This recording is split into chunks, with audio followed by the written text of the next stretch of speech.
also is interfaced electromagnetically with physical structures. As I work with a little bit of physical structure there in the elbow, it's probably a pocket of energy in the elbow. Joints seem to be places where energy does accumulate.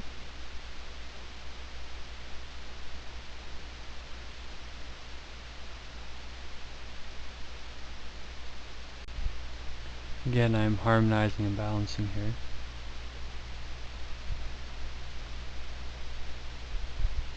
Turning to small intestinal meridian. Sometimes it's best to trace them twice in a row. Once again, it takes quite good extensor perception to become aware of this, or at least intuition. Which some people seem to be very good at, just knowing what they need to know and not knowing why. That's okay. In fact, it's an advantage in some ways. Only people question their intuition because they don't know why. They get used to knowing why. Sometimes it's a difficult skill.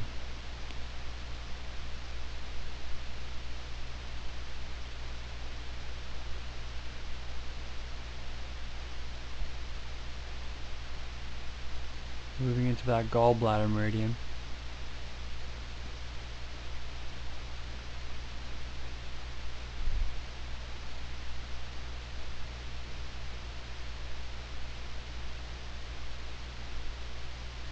It seems that the meridians have their own independent aura that exists outside the body. It's like an aura, like a halo to it.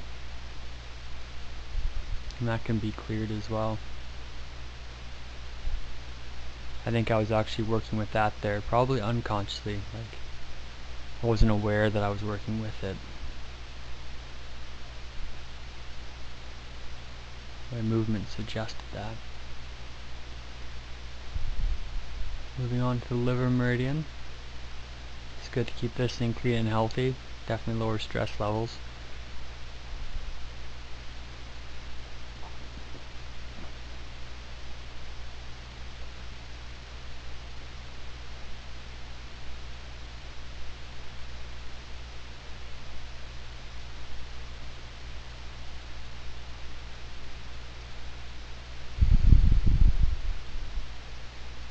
Again, harmonizing, balancing the meridian pair.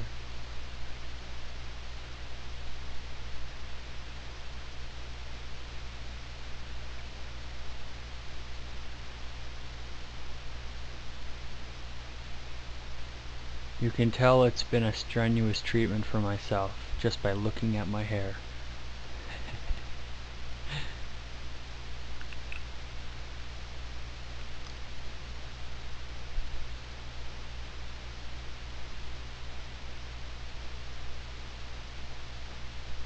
Moving into the pericardium meridian. In this self-treatment, you'll see right away here, there seemed to be a pocket of energy in that left shoulder associated with the pericardium and triple heater. And it rocked me. And it rocked me after this treatment too.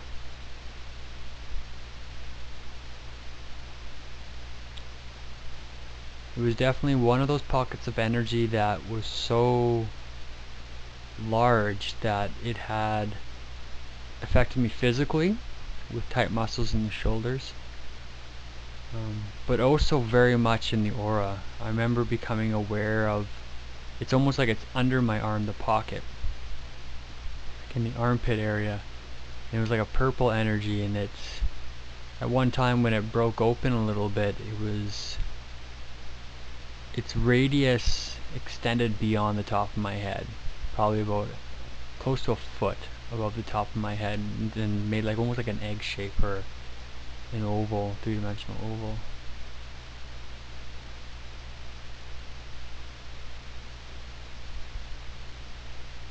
You can see I've got my fingers right into a point there.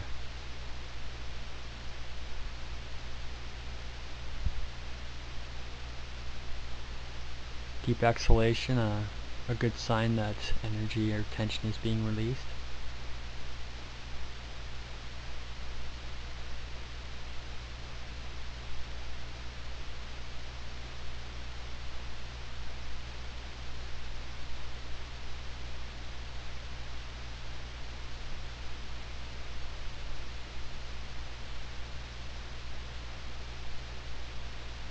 I was actually trying not to spend too much time in this area because I didn't want to create too much complexity into the study.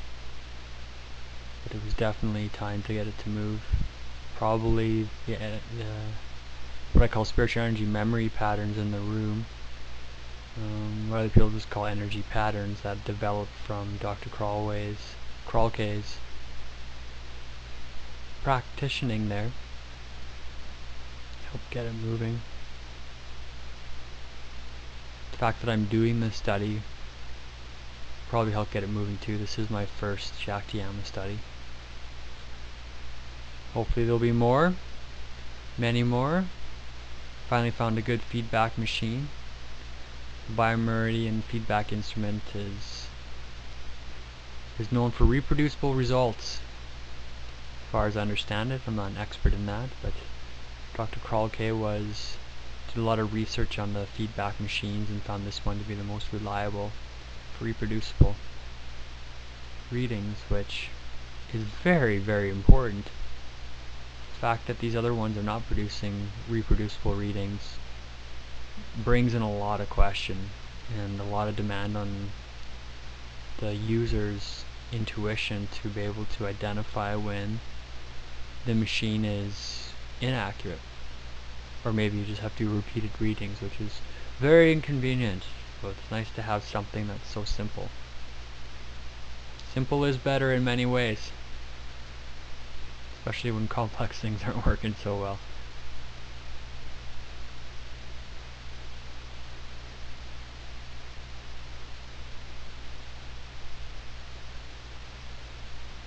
Balancing and harmonizing.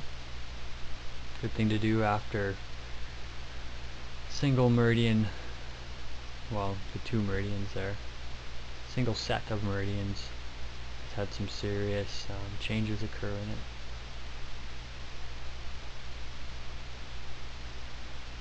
In them.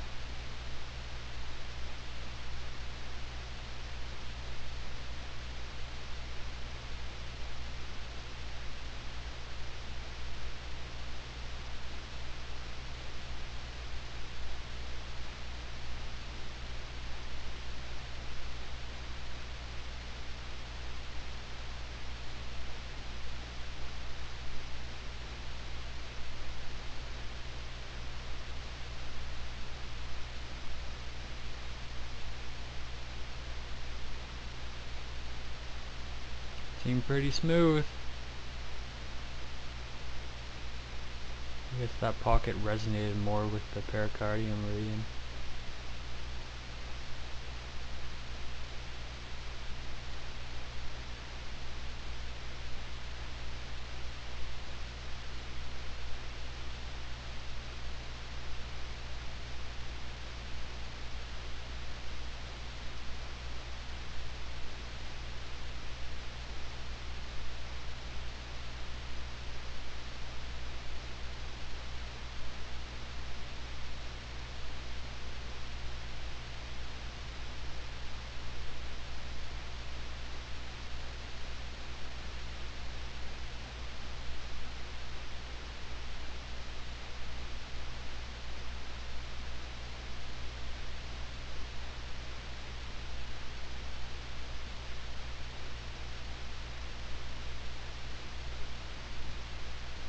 I believe what's happening here is an associated field of energy is being released or lessened.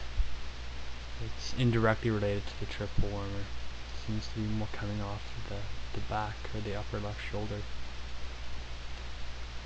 Burdens and responsibilities that we carry tend to be there, hence the saying, carrying the weight of the world on your shoulders.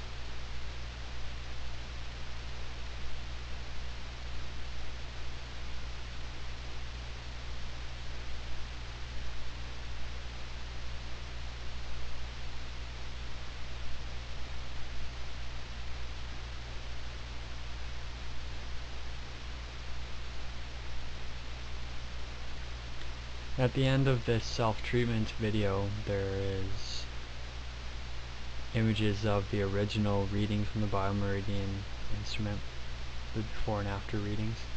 If anybody's curious of seeing the original printouts. You see I tap my belly button there. The belly button's been associated with creating chords in tight relationships, which can be non-physical relationships as well, like two perspectives or collective conscious fields. See, I tapped it there, probably meaning that I'd assume reducing a chord or lessen the strength of a chord versus creating a new one. Just out of the nature of what's happening and also how quickly I just tapped it.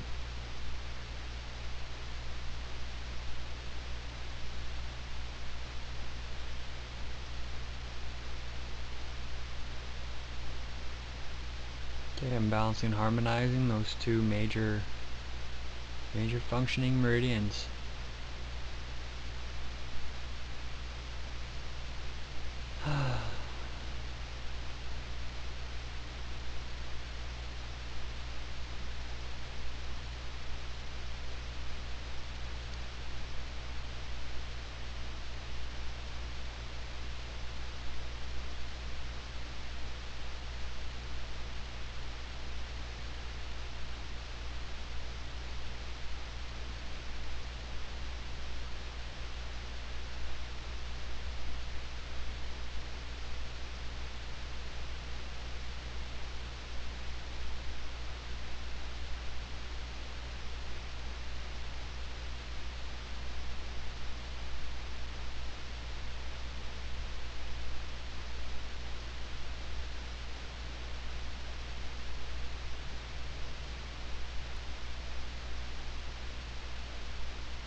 I've also moved into harmonizing and balancing the entire meridian system, because this is the end of the Shakyamuni meridian routine. We saw a lot of the techniques, but not all of them. There's pulsate breathing and pulsating energy fields, which is really effective for when you're working with chakras and in the aura, because you're working with fields of energy outside the body.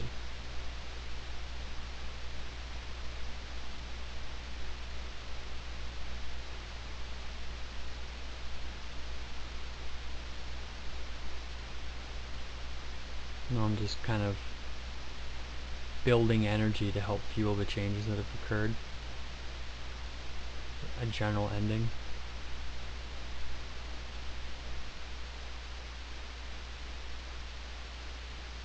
As I sit holding space for myself, my extensive perception can become aware, and did become aware of areas that needed additional work. This is a common teaching in Shakyamuni, to spend time at the end of the routine practice to give a chance for areas that need more attention to get more attention. Sometimes it's purely extensive perception that gives you the awareness, and sometimes it's just logical. Like I knew that shoulder had a lot going on, so I could go back to it and just check it out more thoroughly after the routine.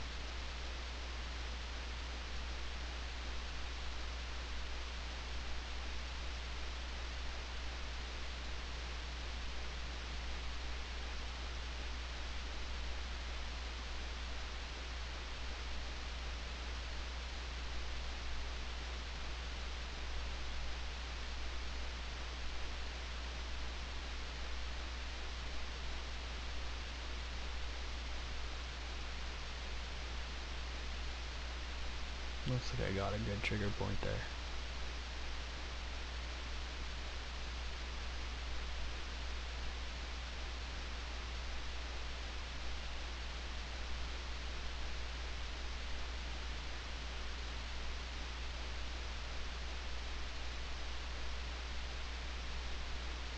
Trying to bring closure to the self-treatment here.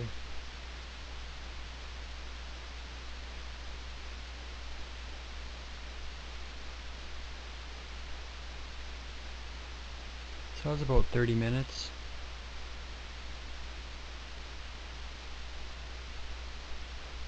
I consider that a long meridian self-treatment. A lot of the times it only takes me a few minutes to go through and just run the energy. That's just obviously a less thorough treatment, but as many of you know, if we keep doing little bits all the time, it makes a big difference over time. Things won't build up, and things that are expanding are given a little extra to help maintain that expansion or that growth. See that I was doing pulsating there that I was talking about before? That back and forth thing. It's like, imagine like you're washing the area with water, you're swooshing it back and forth. Instead of water, it's spiritual energies. Or life forces, some people call it. Prana.